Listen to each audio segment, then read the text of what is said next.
Damos graças ao Senhor. Nós queremos nessa noite dar sequência àquilo que o pastor começou a falar há 2 domingos sobre a grande jornada de Neemias. E o pastor falou tão bem domingo passado sobre as questões de como nós precisamos ser generosos, como nós precisamos abrir a nossa mente de que o Senhor tem muito para nós. E nós eu sinto que o Espírito Santo quer nos fazer entrar nessa mudança ou essa virada de chave que nos faz entender que Deus quer o melhor para nós. Às vezes nós pensamos e nos acomodamos com a nossa vida do jeito que ela é, porque no fundo nós achamos que não merecemos outra coisa. No fundo nós achamos que nós não merecemos. Então quando a gente não se acha merecedor, mesmo que a gente diga, Senhor, eu não mereço, mas eu sei que sua graça está sobre mim, eu realmente não mereço, mas a graça do Senhor se derrama sobre mim, então Ele me faz merecedor. Ele me permite ser merecedor. E é essa virada de chave que nós precisamos dar à igreja. Falo à igreja em geral. Nós precisamos dar uma virada de chave. De que Deus faz a nós merecedores. Mesmo quando a gente não merece, Deus nos ensina e nos dá e nos proporciona aquilo que nós precisamos. Então eu sinto que Deus, talvez possa parecer que eu estou falando de novo o que o pastor falou domingo passado, mas eu sinto que é uma continuação daquilo que ele começou. Porque quando nós olhamos para a vida de Neemias, nós vemos que ele foi um grande trabalhador. Foi um homem, se eu posso dizer que ele teve uma marca. Ele não foi um homem de guerra, ele não foi um homem um homem que se dedicou à vida familiar, ou um grande pai. A Bíblia não destaca ele por isso, ou um grande líder espiritual.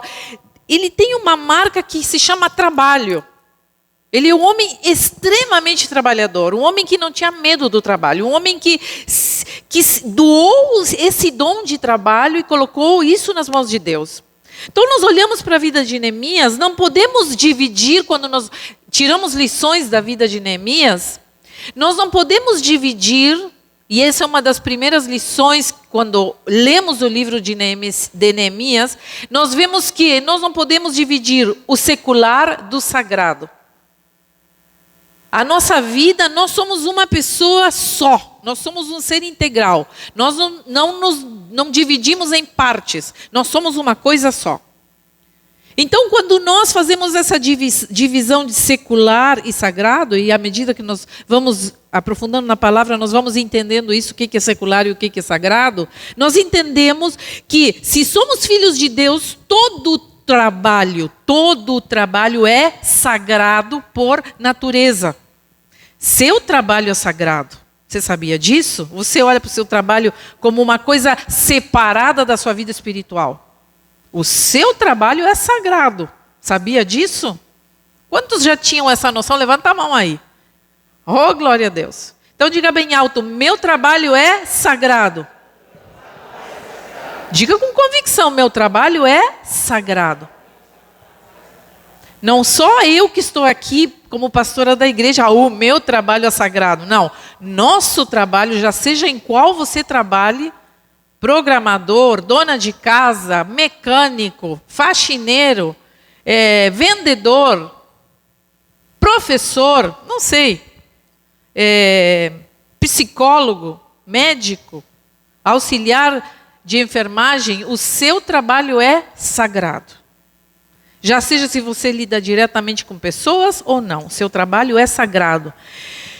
As condições que vemos em Neemias, nós vemos que ele se torna um oficial do governo, ele se torna o copeiro do rei. Ele é uma das pessoas mais próximas de Artaxerxes.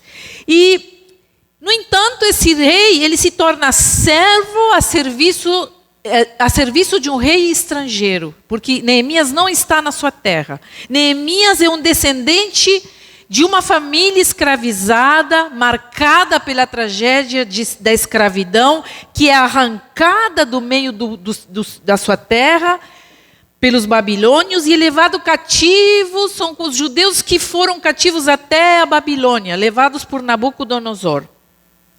Lá, então, o povo judeu é escravizado, mas depois, quando chega então o reino persa e vence a Babilônia, então os persas começam a tratar diferente aquela gente que estava escravizada. Primeiro, eles dão liberdade de voltar às suas terras de origem.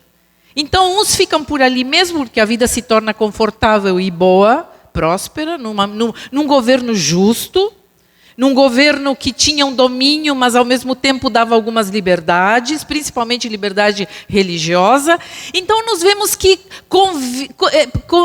foi conveniente para Neemias ficar ali mesmo e não voltar para sua terra. Ele fica por ali mesmo e ele diz que estava em Suzã, quando nós vemos as primeiras versículos ali de Neemias. Eu estava na cidade de Suzã, quando então recebi a mensagem de que o meu povo, meus irmãos lá em Jerusalém, estavam vivendo um caos.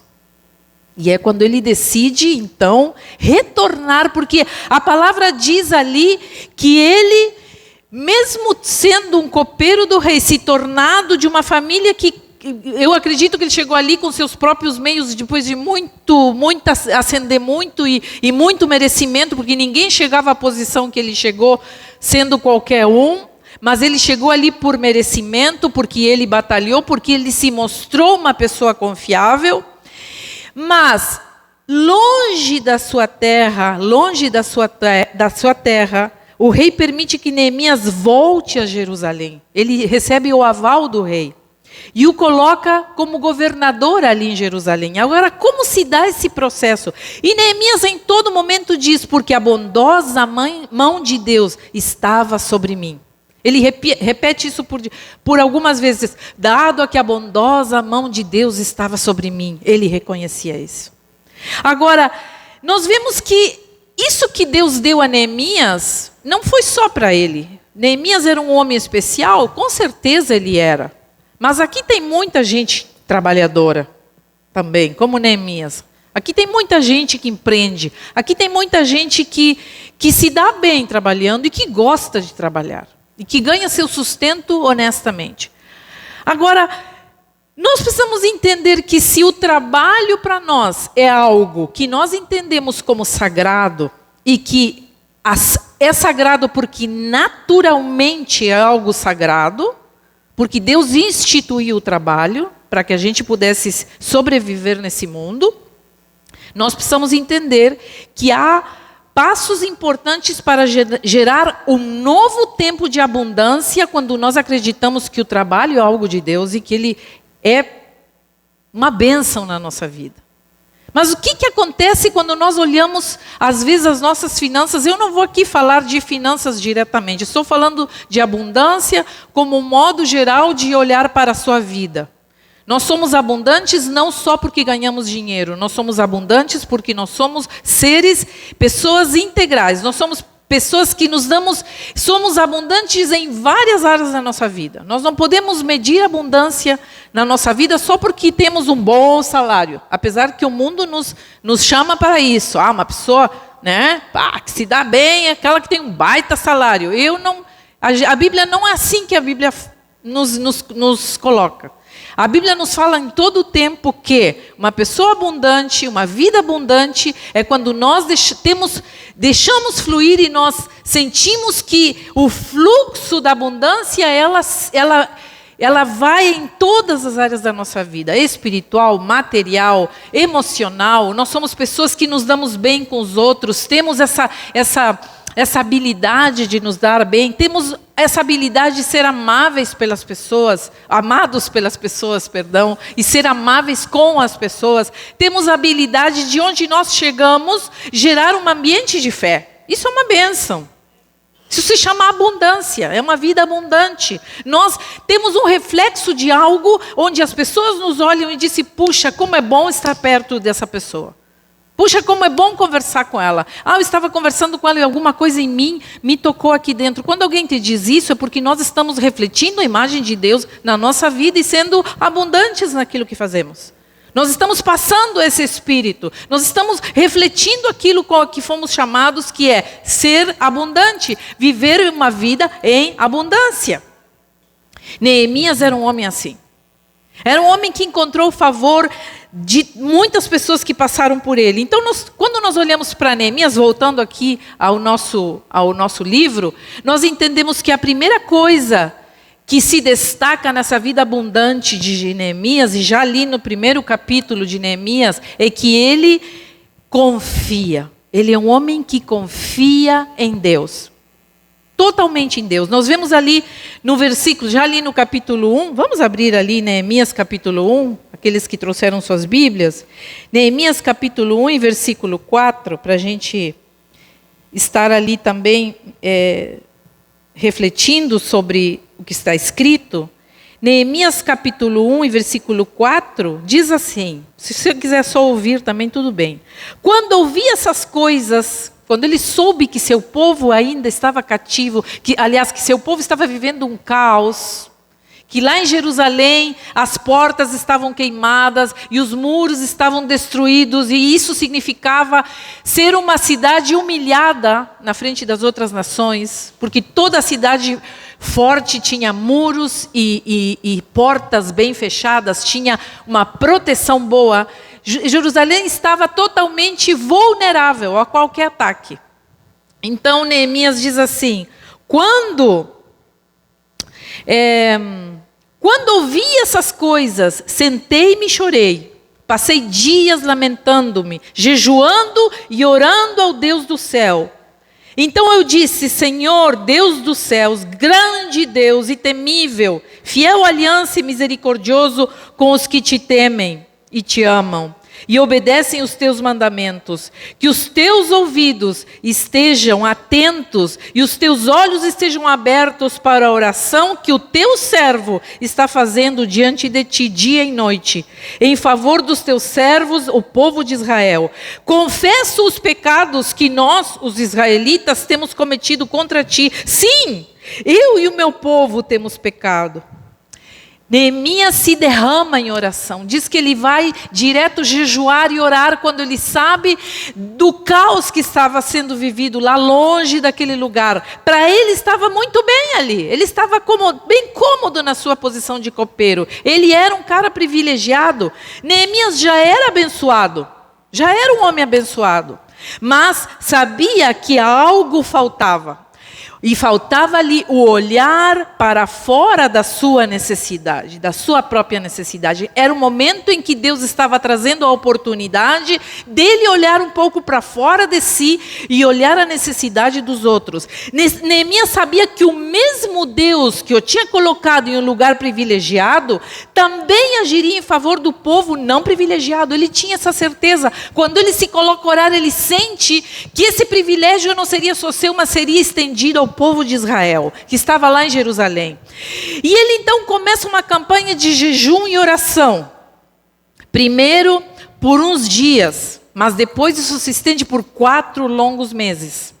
Porque quando a gente está esperando uma coisa, 4 meses parece que são uma eternidade, não é assim? Quando nós esperamos algo, parece que aqueles 4 meses se tornam 4 anos. Nunca chega o que eu estou esperando. E ele estava naquela angústia, aqueles longos 4 meses jejuando e orando e clamando a Deus para que ele pudesse ter uma solução àquilo que ele tinha se determinado a fazer. Eu quero ir lá, eu quero ajudar aquele povo a reconstruir os muros. Pensa assim, pensa num homem que estava longe e dizia, eu sei, mais de 1.000 quilômetros de distância, eu acredito que dali onde ele estava, 1.500 parece que eu li, de ali onde ele estava até a Jerusalém. E ele dizia, eu preciso ir lá, eu preciso fazer alguma coisa, meus irmãos estão todos largados, estão empobrecidos, estão passando necessidade. E eu estou aqui no bem bom, desfrutando do palácio, servindo ao rei, tendo meus privilégios. Ele não conseguia dormir por causa disso, gente.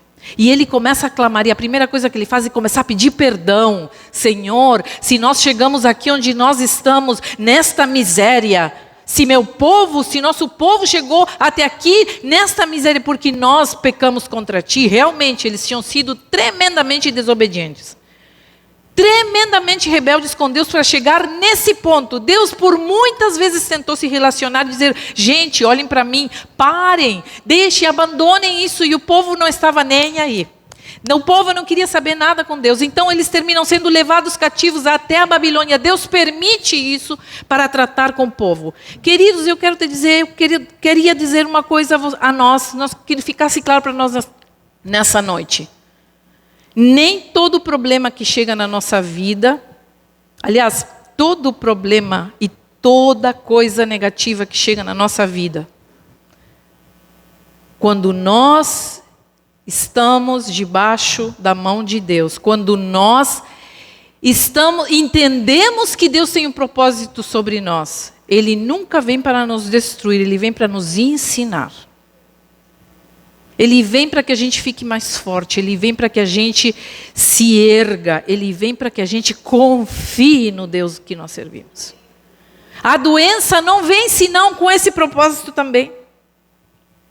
Deus não nos criou para a doença, Deus não nos fez para a doença, mas ela chega para nos ensinar dependência de Deus, confiança em Deus. O que nos fez chegar até aquele lugar? O que nós produzimos dentro do nosso estado emocional que enfermamos? Que chegamos a um ponto onde nós dizemos, meu Deus, o que está acontecendo? É Deus tratando conosco. O sintoma sempre é algo que a nossa alma está gritando. Você entende isso? O sintoma físico é sempre um estado de uma alma que grita por uma necessidade básica de Deus. E que nós, de alguma maneira, nós não estamos deixando Deus agir. Nós estamos dizendo, Senhor, Tu pode tocar todas as áreas da minha vida, mas esta não. Senhor, eu me entrego, mas ali pela metade. Senhor, eu vou, mas por aqui. E aqui eu não estou super espiritualizando, dizendo que a gente não vai ficar doente. Eu estou dizendo que todo o problema vem para nos tratar, porque é assim que a palavra nos fala. Olha o que Deus faz com Israel. Ele permite que eles sejam levados cativos. Isso é claro na Bíblia. Deus permite. Não é algo que fugiu do controle de Deus. Deus poderia ter feito diferente? Poderia, mas Ele permitiu. Porque o povo era rebelde. Então, depois que passou todo esse tempo, Ele diz assim, Ele começa a usar a vida de Neemias para dizer, bom, agora é hora de reconstruir. O caos começa a ser reconstruído, o caos começa a tomar outra forma, o caos começa a reverter. E Deus tem a vontade de abençoar e de ensinar aquele povo totalmente quebrado a dependência e a confiança em Deus. Então, Ele reconhece o erro do povo. Nós pecamos, Senhor, é claro que nós pecamos. Nós nos distanciamos de Ti, a gente não confiou em Ti, mas Ele clama, mas que eu seja bem-sucedido e que eu alcance a bondade do rei. Ele sabia que estava ali naquele palácio com um propósito. Deus tinha colocado Neemias com esse propósito. Percebemos que antes de Deus confiar tamanha tarefa para Neemias, que era voltar a Jerusalém, reconstruir os muros, reconstruir as portas, ele já era um homem de confiança ali dentro daquele palácio. Olha, isso tem um nome: honestidade. Deus jamais vai confiar algo a nós quando quando nós não somos pessoas de confiança.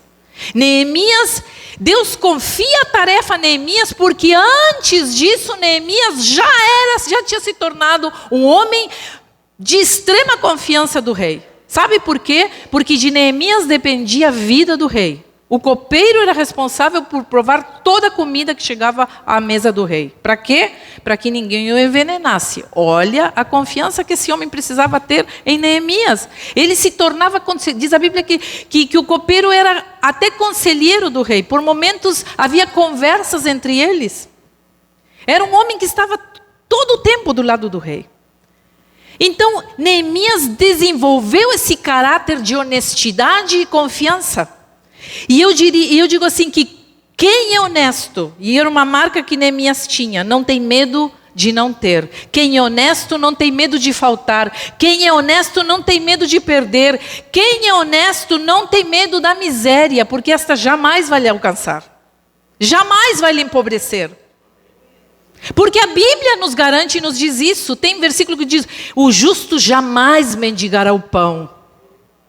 Entendeu? Quem é o justo? Quem é honesto? É o seu povo que age com honestidade e que faz a diferença nesse mundo. Mas a gente, muitas vezes, nós dizemos assim: sim, Senhor, é claro que eu confio. Não, Senhor, é claro que eu confio em Ti, é claro que Tu és a fonte da minha renda, que Tu abençoas o meu trabalho, mas a gente não dizima. Aí eu disse: a pastora disse que não ia falar de finanças. Não, mas estou falando do espiritual, porque quando tu escuta eu dizer dízimo, tá? Oferta, isso te arrepia e diz assim: eu sabia que a pastora ia falar de dinheiro. Quando nós temos esse pensamento, nós estamos separando o secular do sagrado. A gente não entende que toda nossa renda é sagrada.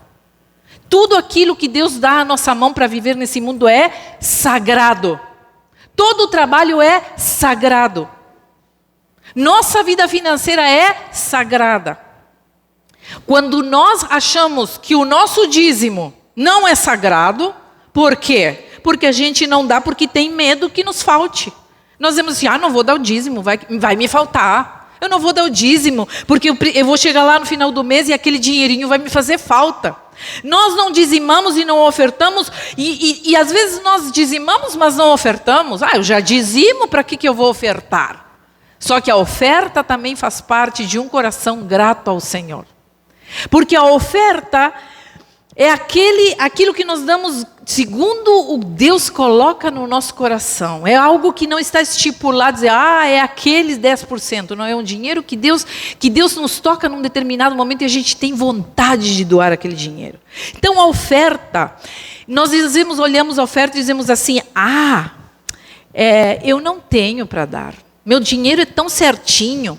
Nós não ajudamos as pessoas com dinheiro porque nós somos os que precisam ser ajudados. Nós temos esse pensamento: não, quem precisa de ajuda, se eu vou ajudar alguém, vou ajudar a mim, vou ficar ajudando as pessoas. Sabe, esse pensamento mesquinho. E agora eu pergunto nesta noite, de onde vem esse pensamento? Porque essa postura, amados, e eu quero que nessa noite a gente entenda, em nome de Jesus, o Espírito Santo revele a ti, que essa postura de não ofertar e não dizimar é uma postura espiritual. É uma postura espiritual. Sabe, eu sempre digo assim, quando uma pessoa se converte, mesmo a primeira coisa que se converte é seu bolso. Meu pai, por muito tempo, se converteu, mas não dizimava, não, isso aí. Mas quando ele começou, realmente Deus fez uma obra na sua vida, a primeira coisa que se converteu foi o bolso dele. Que prazer que eu tenho em dar ao Senhor aquilo que Ele já me deu. Que prazer eu tenho em gratidão devolver ao Senhor aquilo que Ele me deu, e em ser generoso, em abrir mão desse dinheiro, porque Ele não vai me faltar. Mas nós ficamos nesse pensamento, e eu quero te dizer nessa noite que esse pensamento é uma fortaleza espiritual demoníaca. Como assim, pastor? Agora você vai me dizer que eu estou endemoniado porque não dizimo? Não, eu estou lhe dizendo que é uma fortaleza mental, porque tudo é gerado pelo medo.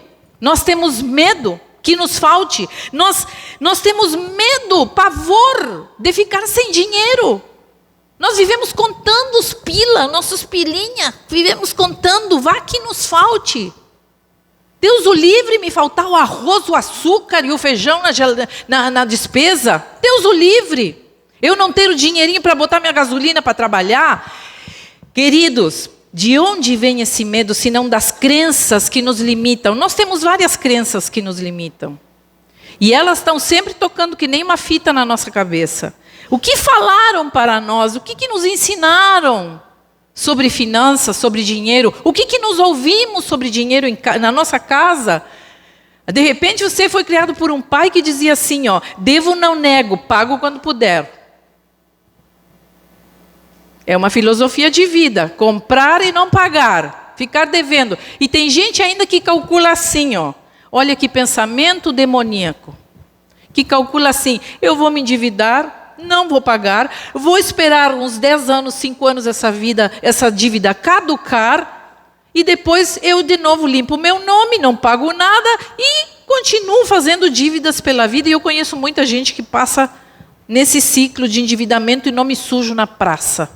Queridos, eu faço uma pergunta muito sincera nessa noite, porque essa palavra eu sei que não é muito fácil de digerir. Será que é isso que Deus planejou para nós? Será que é isso que Deus planejou para nós? Que a gente vivesse endividado, que a gente vivesse com o nome sujo, que a gente vivesse se escondendo de quem a gente deve? Será que nós realmente, como cristãos, achamos e acreditamos numa mentira dessas? Queridos, Deus nos fez para... Quando eu falei de vida abundante no início, todo mundo, oh, glória a Deus, aleluia. Queridos, Deus não nos criou para isso. Deus não nos fez para a gente viver endividado. Deus não nos fez para a gente viver com vergonha, se escondendo.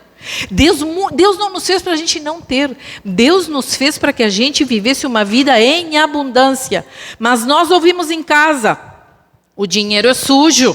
Cuidado, nós ouvimos, o dinheiro não cai do céu, são crenças limitantes. Nós ouvimos, ter dinheiro é perigoso, cuidado, olha, quem tem dinheiro vive se cuidando, Deus me livre de ter dinheiro. Nós ouvimos uma série de besteiras, podem até ser os nossos pais, mas são pessoas, às vezes, que não entenderam que isso não está ligado uma coisa com a outra. Tenho dinheiro, então eu não terei amigos sinceros. Tem gente que acha que quem tem dinheiro não tem amigo sincero, tem só amigos interesseiros na volta, para pegar, para usufruir daquele dinheiro. Queridos, nós carregamos um programa de carência quando nós ouvimos essas coisas dentro da nossa casa. Essas crenças que nos limitam. Nós carregamos um programa emocional de carência e que gera medo, que projetamos em todas as áreas da nossa vida, porque assim como vai para o dinheiro, vai para outras áreas. Nós vivemos com medo de tudo. Medo de ficar doentes, medo de não conseguir um leito no SUS. Nós temos medo de que Deus o livre se eu perder minha casa. Nós ficamos com medo de várias coisas, que meus filhos saiam de casa, que eu seja abandonado. Nós ficamos com medo pela vida, por causa desses pensamentos de carência emocional. Porque no fundo, o que há por trás disso é uma tremenda carência emocional, onde a gente, no fundo, não se sente amado. A gente não se sente amado. Eu lembro quando nós, há uns anos atrás, nós tínhamos um grupo de coreografia, até uns anos atrás, Geração de Cristo. Não sei se alguém lembra disso. Quem lembra? Pode levantar a mão aí, os mais antigos vão lembrar. Porque já faz como 10 anos, eu acho que o Geração de Cristo não tem mais, né? Uns 10 anos. Bom, eu vou fazer história curta. Esse grupo de coreografia nós começamos quando chegamos aqui em Pelotas. Logo em seguida nós começamos a trabalhar com os adolescentes que foram chegando. E levanta a mão quem fez parte do primeiro grupo aí de coreografia. Olha lá, olha. Pode levantar a mão, Angélica, tu também estava.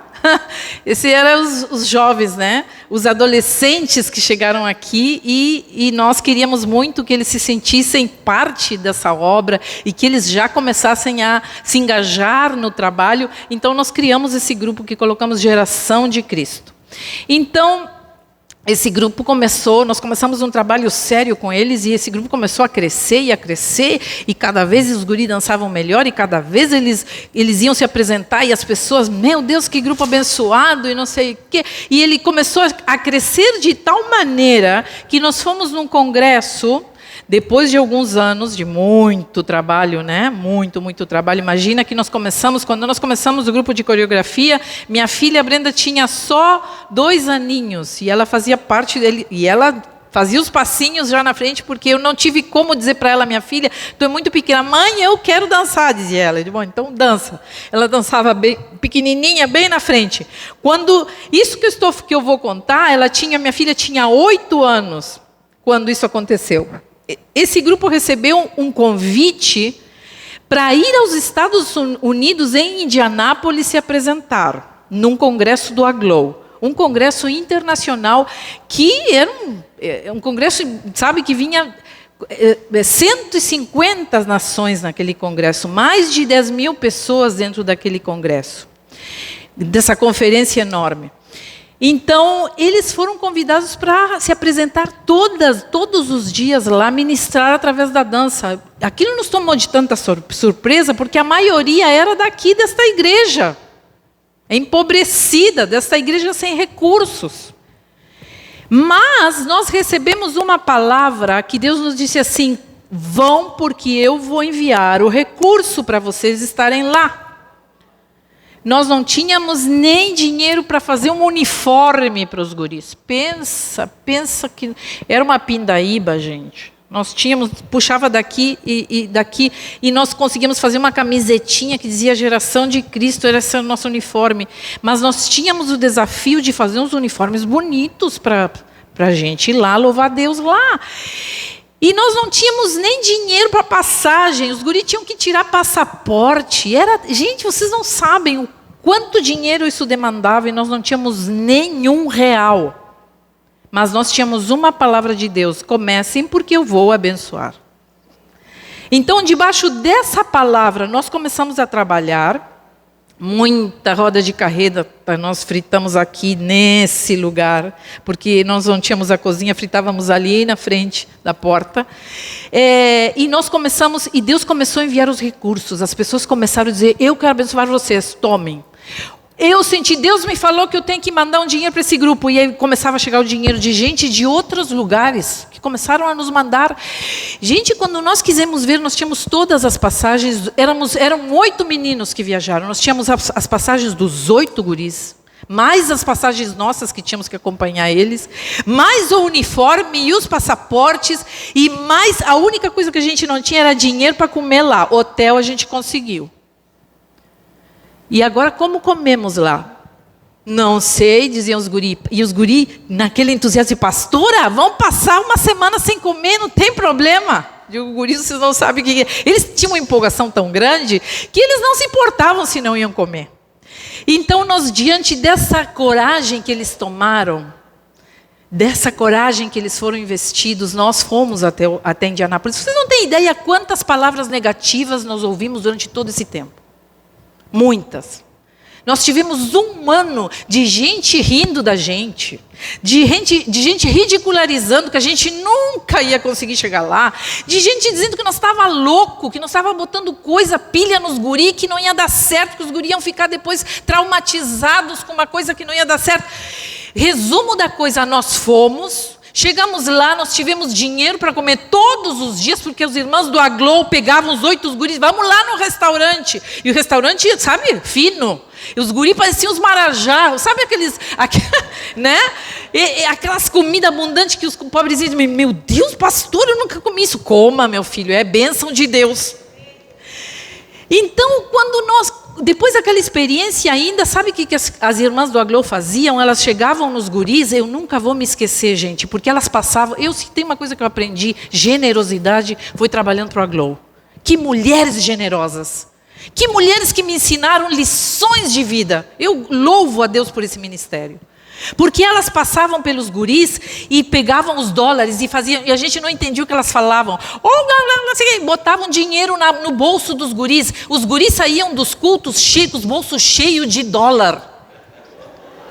A Brenda chegava, a Brenda era pequenininha, e eu acho que ela era mais engraçadinha, as pessoas davam mais para ela, os guris mais velhos ficavam bravos. Eles dão mais para ela. E ela vinha assim: ó, mãe, olha aqui, ó. Resumo. O dinheiro que nos sobrou, além dos guris passarem muito bem aqueles 10 dias ali em Indianápolis, servindo ao Senhor, porque não foi fácil, eles trabalharam todo o tempo cansativamente, exaustivamente. Quando nós contamos o dinheiro final para voltar, nos dava para a gente dar um stop em Miami, conhecer Miami com todos os guris, ficar uma noite no hotel e passear por lá. Olha só como Deus foi bom conosco. Gente, eu não estou inventando isso. Nós vivemos isso. Agora, quantos não a gente ouviu? Quantas gargalhadas? Quantas palavras negativas? De gente miserável. De gente com falta de fé. De pessoas que não tinham conhecido o verdadeiro Deus a qual servimos. Porque Porque Deus ali nos mostrou que Ele estava conosco. E essa mão bondosa de Deus conosco naquela jornada foi a mesma que esteve com Neemias ao voltar e reconstruir os muros. Vocês acham que as pessoas não riam de Neemias quando ele chegou lá? Claro que riam. Claro que muitos riam e zombavam. Mas ele disse assim: mas a poderosa mão de Deus está sobre mim. E eu vou fazer essa obra. E nós vamos fazer, oh aleluia. O combustível da desonestidade, amados, é o medo. O combustível da desonestidade é o medo. Mas a integridade gera confiança em Deus. Quando nós somos pessoas honestas, íntegras, nós temos total confiança num Deus que nos capacita a acreditar que jamais vai nos faltar. Eu quero colocar nessa noite um ponto de interrogação na tua vida que diz assim: eu não tenho, pastora, eu jamais vou ter essa fé. Eu quero te dizer nessa noite, isso não é coisa minha. Se Deus colocou essa fé no coração de 8 adolescentes, você acha que não pode colocar em você que já tem mais de 40, 50, 60, cheio de experiência na vida? Claro que sim. É claro que sim, é para todos. Nós vemos que Neemias, ele está atento às oportunidades. Olha como esse homem se mexeu rapidamente. Diz ali que Neemias aproveita a abertura do rei. Diz que ele está ali diante do rei e o rei olha para ele, acostumado a ter Neemias todos os dias ali diante dele, e vê a carinha triste. Mas o que tu tem? Estou te achando apático, triste. E ele disse assim, problema. E aí a oportunidade, depois de 4 meses dele falar: meu povo está assim em Jerusalém, eu estou sofrendo. E o rei então olha para ele e diz assim: então tá, o que tu precisa? E Neemias: eu preciso o que tu puder me dar. Olha, se convém ao rei, ele diz que foi todo com cuidado, né? E o rei envia Neemias, o envia com todo o material de construção, com toda a parte material, com cartas para pedir lá no lugar aos outros governadores ajuda. O rei dá toda a possibilidade, abre a porta, escancara a porta para Neemias voltar e reconstruir os muros de Jerusalém. Se alguma certeza podemos ter, amados, é que quando nós clamamos a Deus, Ele nos ouvirá. Clama você ao Deus, você clama ao Senhor no momento difícil, de escassez e de medo, você clama ao Senhor, ou você fica só lamentando sua vida, lamentando que não tem, lamentando que eu sou pobre. Clama ao Senhor, Senhor, coloca fé no meu coração. Senhor, como eu preciso de mais fé. Senhor, como eu quero aprender com esse homem. Então diz que Neemias volta lá, porque quando Deus nos ouve, Ele envia prontamente a oportunidade para que sejamos abundantes naquilo que nós fazemos. Isaías 65, 23 diz assim: todo o seu trabalho dará certo. Olha só. Olha o que o profeta Isaías profetiza: todo o seu trabalho dará certo, e os seus filhos não acabarão na desgraça, pois eles e os seus descendentes serão a raça que eu abençoarei para sempre. Antes mesmo que me chamem, eu os atenderei. Antes mesmo que acabarem de falar, eu responderei, diz o Senhor. Palavra do Senhor para nós, igreja. O que estamos esperando para acreditar? Que dureza tem o nosso coração que não acreditamos e que estamos pensando? Eu teria toda a noite aqui para dar exemplos de como o Senhor nos abençoou, mas aí vocês vamos passar do horário. Porque eu posso falar, quando nós começamos a construir a nossa casa, nós não tínhamos dinheiro, o Senhor começou a enviar os recursos, nós em 3 meses nós mudamos para cá. O Senhor nos enviou aquilo que nós precisávamos. Agora, queridos, Deus faz isso porque a gente é especial, porque a gente é filhinho de papai? Não. Deus faz isso porque nós temos total confiança em Deus e esperamos as oportunidades que Ele vai abrir para nós a cada momento. Entre nas oportunidades de Deus. O combustível da desonestidade é o oportunismo, tá? Mas o recurso de Deus trará a oportunidade. Oportunismo não é a mesma coisa que oportunidade. Uma pessoa oportunista é uma pessoa insensível, que está ali esperando, né? está na espreita para ver o que eu posso ganhar aqui. Não, nós estamos falando aqui de um Deus que abre a porta da oportunidade.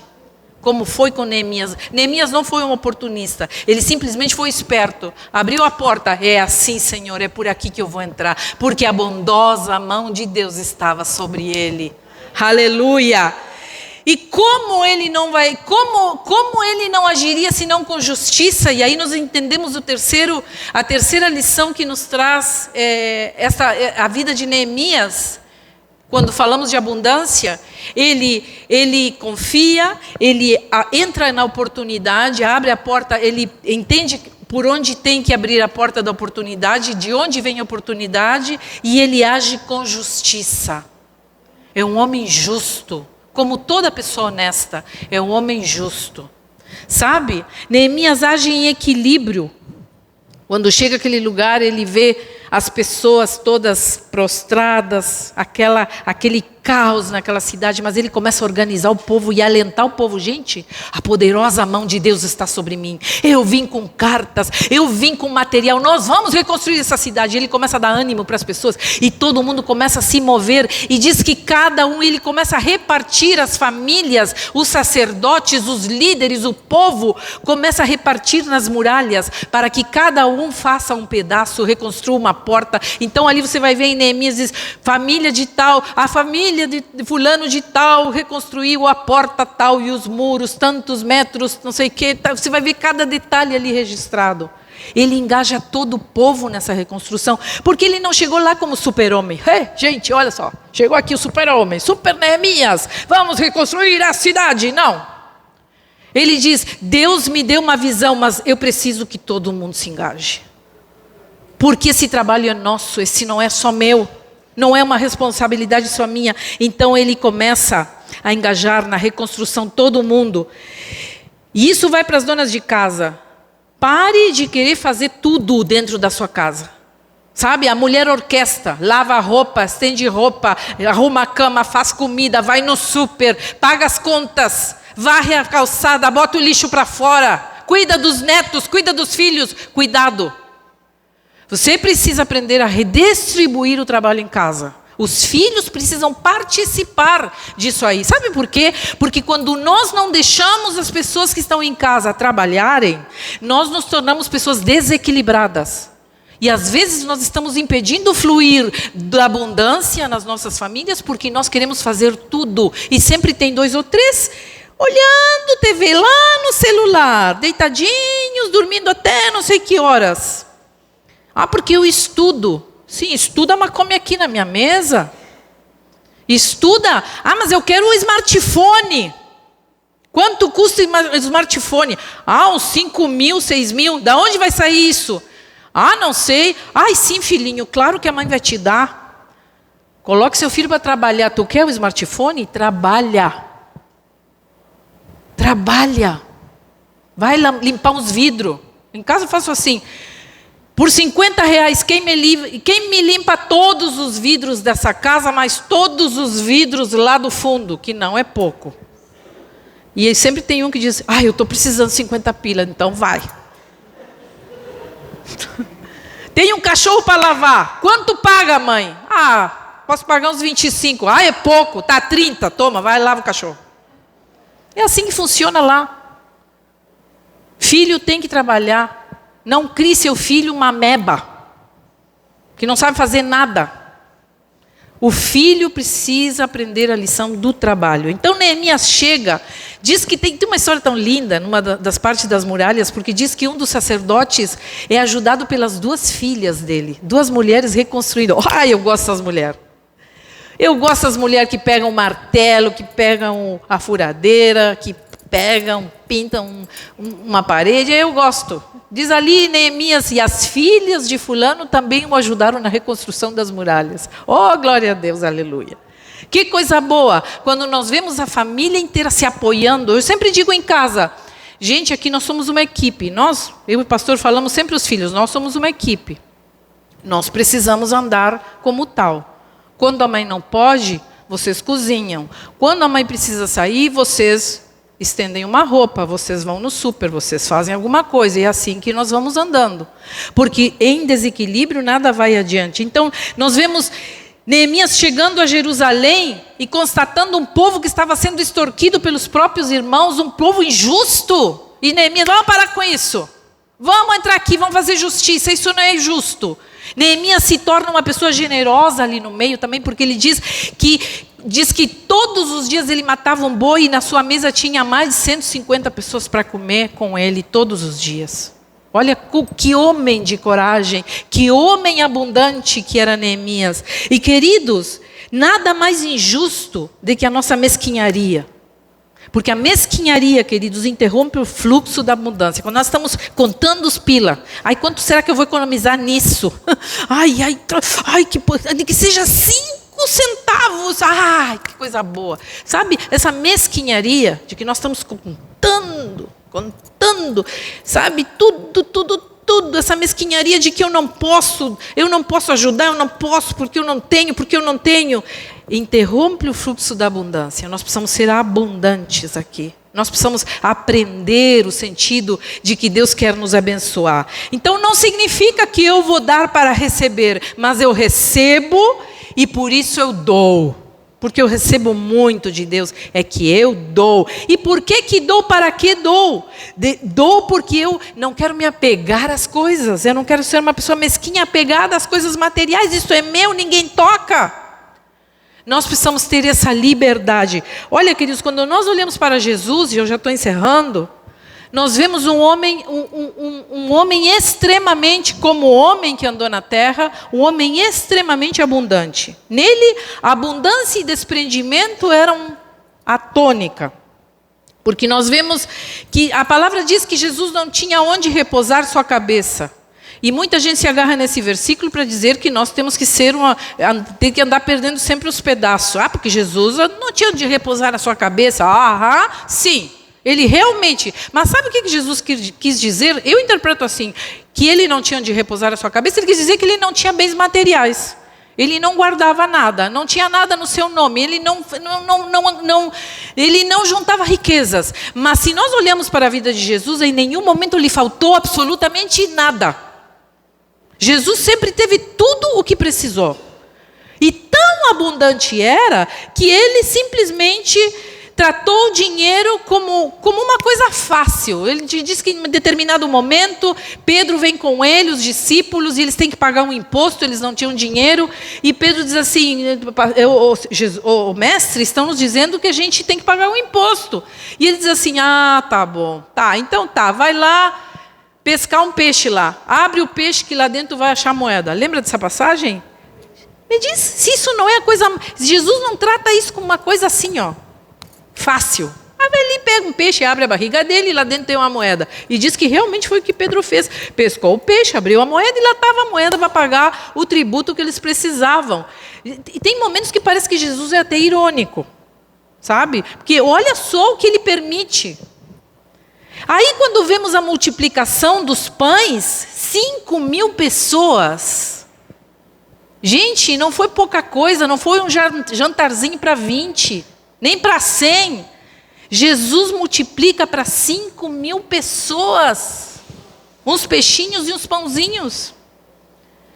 E ainda quando ele vai nas bodas de Canaã, que foi o seu primeiro milagre, ele faz aquela conversão da água ao vinho, do melhor vinho, né? Então nós vemos que para Jesus comer e beber era uma coisa que era fácil, era uma coisa natural, que ele tivesse comida e bebida à vontade. Ninguém passava fome onde Jesus estava. Ninguém passava necessidade onde Jesus estava. Então quando me dizem que Jesus não tinha onde repousar a sua cabeça, eu digo sim, mas ele tinha tudo. Tudo o que queria. E não era nada orgulhoso, porque diz que mulheres sustentavam o ministério de Jesus com seus recursos e ele aceitava numa boa. Ele aceitava. Ainda disso ele não era orgulhoso, nem sentia, dizia, o dinheiro. Não tinha problema com dinheiro. E ele nos quis, e ele nos ensina, nos deixa essa lição. Então, queridos, como nós vamos fazer para virar essa chave nessa noite? Porque nós precisamos virar essa chave. Nós precisamos, nesse momento, Deus nos chama, nessa noite, para a gente virar essa chave. Porque momentos de crise e escassez deveriam nos incentivar a gente ser mais desprendido do dinheiro, a ser mais generosos. Eu, quando ando um pouquinho mais apertada, é o dia que eu vou pela rua dando um tanto para aquele que cuidou meu carro, um tanto para aquele que está ali na sinaleira. Eu sou assim. É quanto mais eu abro minha mão, é quanto mais eu sinto que eu preciso dar. Porque esses são os momentos em que Deus está testando a nossa fé e a nossa confiança. Não tem vida abundante sem confiança em que nós temos um Deus rico, que nós temos um Deus que já nos deu tudo, que nós temos um Deus que quer nos abençoar, que quer nos dar. Olha, amados, eu quando fui estudar no seminário, por fé, porque eu não tinha dinheiro, eu sempre via as oportunidades que Deus me dava. Eu era cabeleireira antes de ir estudar no seminário, para cortar os cabelos dos meus colegas, dos meus professores. Sempre via essas oportunidades como uma maneira de semear. Nunca cobrei nada. Ah, mas como que não vai cobrar? Não, eu faço com amor. E sempre que eu semeei na vida das outras pessoas, já seja com algo que eu possa fazer ou com dinheiro, o Senhor sempre fez cair na minha conta todos os meses o dinheiro exato para pagar a mensalidade. Eu louvo a Deus por isso, porque todo mês eu vivi um milagre ali. Todo mês eu vivi um milagre. Todo mês eu vivi a provisão, a experiência mais maravilhosa que eu tive de ver Deus provendo e me trazendo algo, um sustento que eu nem imaginava. Assim, nessa mesma fé, nós construímos esse lugar. Nós levantamos essas paredes, sem dinheiro, sem recurso. Eu quero te dizer nessa noite que Deus quer fazer a mesma coisa contigo. Você precisa se libertar dessa mente. Você precisa se libertar do dinheiro, porque é o dinheiro que te faz causar essa mente. Sabe? É o amor ao dinheiro. É o amor ao dinheiro, porque quando eu acho que eu pode me faltar, e eu não dizimo nem oferto, eu estou deixando o dinheiro comandar minha vida.